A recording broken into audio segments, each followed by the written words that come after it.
बिस्मिल्लाहिर्रहमानिर्रहीम। अस्सलाम वालेकुम। मैं हूं गुलफाम चौधरी। आप देख रहे हैं मेरा फेसबुक पेज और यूट्यूब चैनल। पाकिस्तान की सियासत में अहम तरीन डिवेलपमेंट्स हो रही हैं और मुसलसल डिवेलपमेंट मुतवक्के हैं। इस हवाले से हमारे साथ मौजूद हैं इमरान रियाज खान साहब। उनसे जानते हैं कि पाकिस्तान की सियासत के अंदर कौन सा बौछार आने वाला है और कौन सी नई डिवेलपमेंट्स मुतवक्के हैं। पहले उनकी बात सुनते हैं, फिर उस पर बात करते हैं। सकते कि सूरत हाल लगातार बिगड़ी हुई है, अभी तक हालात ठीक नहीं हो रहे हैं। हम आपके साथ तमाम चीज़ें शेयर कर देते हैं। पाकिस्तान के हवाले से बड़ी परेशान कुन इतलात हैं। ईरान के बाद सबसे बड़ा नुकसान पाकिस्तान में हुआ है, वो कैसे हुआ मैं पाकिस्तान की तफसीलात आपको बाद में बताता हूँ, लेकिन पहले ईरान और अमेरिका की लड़ाई के हवाले से इस वक्त तक की जो ताज़ा तरीन सूरत हाल है वो मैं आपके सामने रखने वाला हूँ।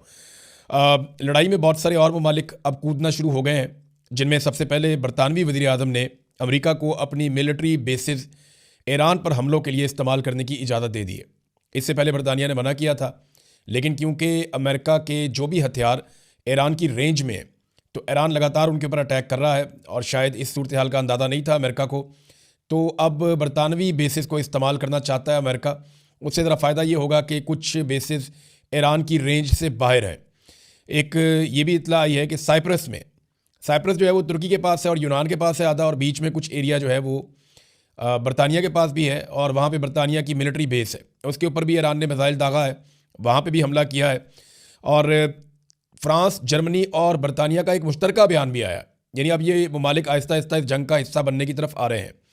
ये जो मुश्तरका बयान है, इसमें इन ममालिक ने कहा कि ज़रूरत पड़ी तो ईरान के ख़िलाफ़ दिफाई कार्रवाई करने का पूरा हक रखते हैं, यानी हम भी एक अस्करी कार्रवाई कर सकते हैं ईरान के ख़िलाफ़। तो फ्रांस और जर्मनी भी बरतानिया के साथ खड़े हो गए, तो अमेरिका को आहिस्ता आहिस्ता इत्तहादी मिल रहे हैं। मिडल ईस्ट के अंदर जिन ममालिक पे ईरान ने जवाबी कार्रवाई की अमरीकी अड्डों पर, उन ममालिक ने भी इंदिया दिया है कि वो ईरान के ऊपर हमला कर सकते हैं और जवाबी कार्रवाई कर सकते हैं। तो ये मज़ीद ममालिक इसके अंदर कूदते जा रहे हैं। चाइना और रशिया वो भी सख्त बयान दे रहे हैं, और उनकी जानिब से बड़ी क्लैरिटी के साथ ना सिर्फ अमेरिका की बल्कि इसराइल की मजम्मत की गई है, और ईरान के ऊपर हमलों को गैर कानूनी और बिला जवाज़ करार दिया गया है।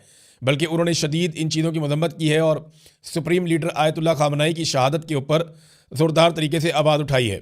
ख़ास तौर पर रशिया ने, लबनान से हिजबुल्लाह ने इसराइल के ऊपर मिसाइल दाग दिए हैं। देखें, हिजबुल्लाह जो है इसको ईरान ने हमेशा सपोर्ट किया है, और लबनान में हिजबुल्लाह की जड़ें हैं, और इसराइल को इस बात का पता था। इसराइल काफ़ी अरसे से लबनान के ऊपर बार बार अटैक करता है, लेकिन इस वक्त क्योंकि इसराइल खुद बहुत बुरी तरह हमलों की जद में है, तो लबनान की जानिब से हिजबुल्लाह ने इसराइल के ऊपर मिसाइल दागे हैं। अब तक की इतला के मुताबिक 6 मिसाइल आकर लगे हैं। ये सूरत हाल है जो बाकी ममालिक इसमें आहिस्ता आहिस्ता कूद रहे हैं, इसका हिस्सा बन रहे हैं। ईरान पर हमले बहुत शिद्दत से हो रहे हैं। दूसरी जानिब ईरान भी मिसाइलों की बारिश कर रहा है। अब कुछ मनाजिर ऐसे देखे हमने, जो लोग वीडियोस बना के ये दिखा रहे हैं कि ईरान ने इसराइल के ऊपर बाज़ टाइम पे ऐसा दिखाई दिया जैसे मिसाइलों की बारिश कर दी।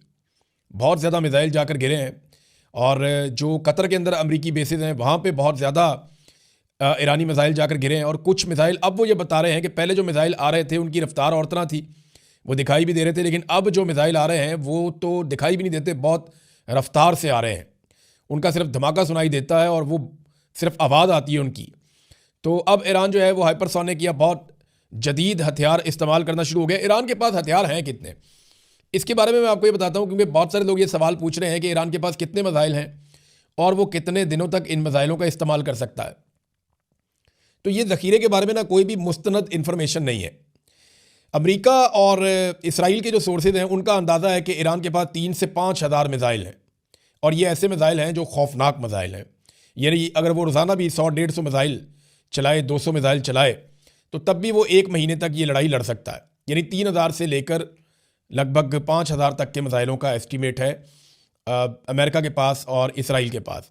जबकि ईरान का ये दावा है कि उनके पास बहुत बड़ी मिकदार में मिसाइल हैं।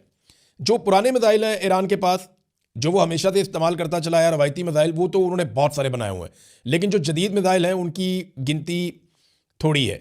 लेकिन अमेरिका के और इसराइल के मुताबिक, और जो कुछ तखमीने आलमी सतह पे दिफाई इदारों ने और तंजीमों ने लगाए हुए हैं, या जो उन्होंने सोर्सेज से इन्फॉर्मेशन इकट्ठी की है, उसमें वो अगर बहुत ज़्यादा भी हैं तो वो 5000 कहे जाते हैं। कुछ सोर्सेज ये भी कहते हैं कि 8000 तक हैं।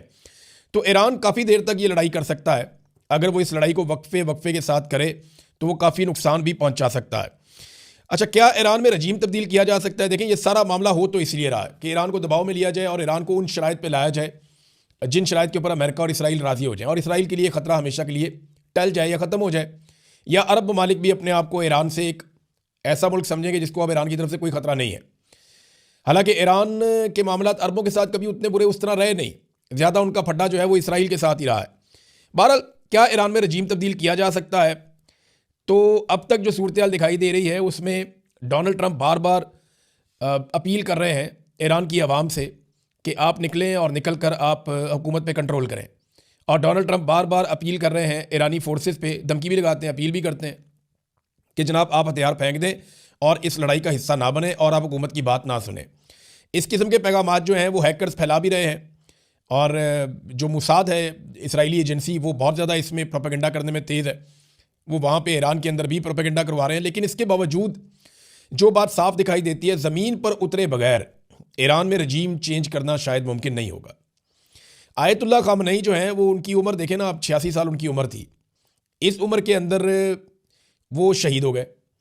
जितना उनकी ज़िंदगी ने फ़ायदा दिया ना ईरानियों को, उतना ही उनकी शहादत ने भी फ़ायदा दे दिया।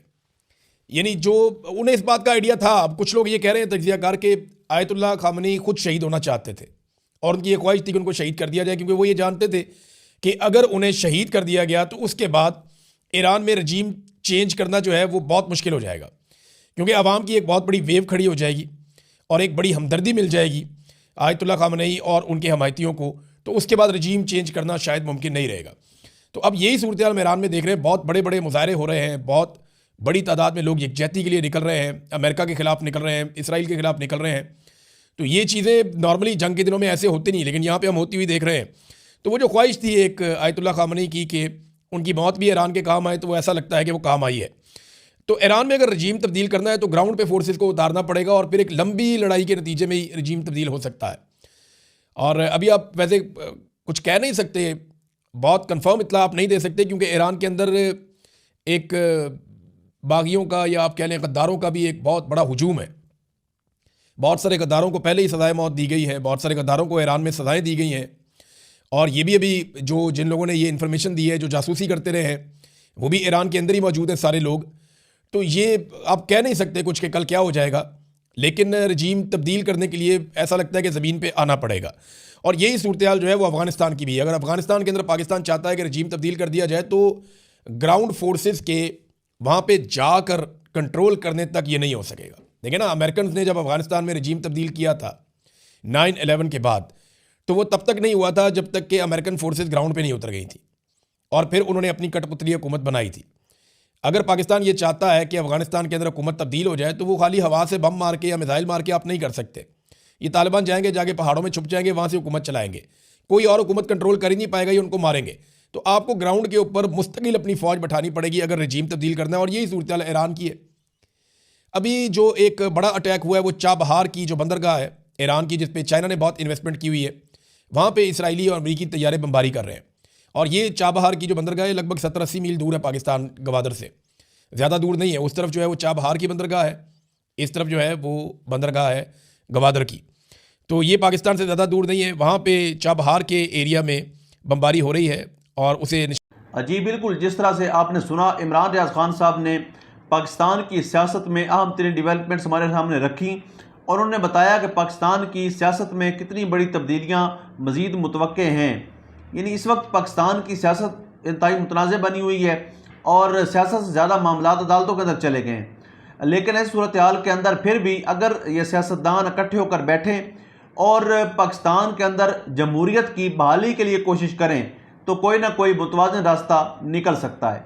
अल्लाह पाक वतन अजीज़ का हामी और नासिर हो। पाकिस्तान जिंदाबाद।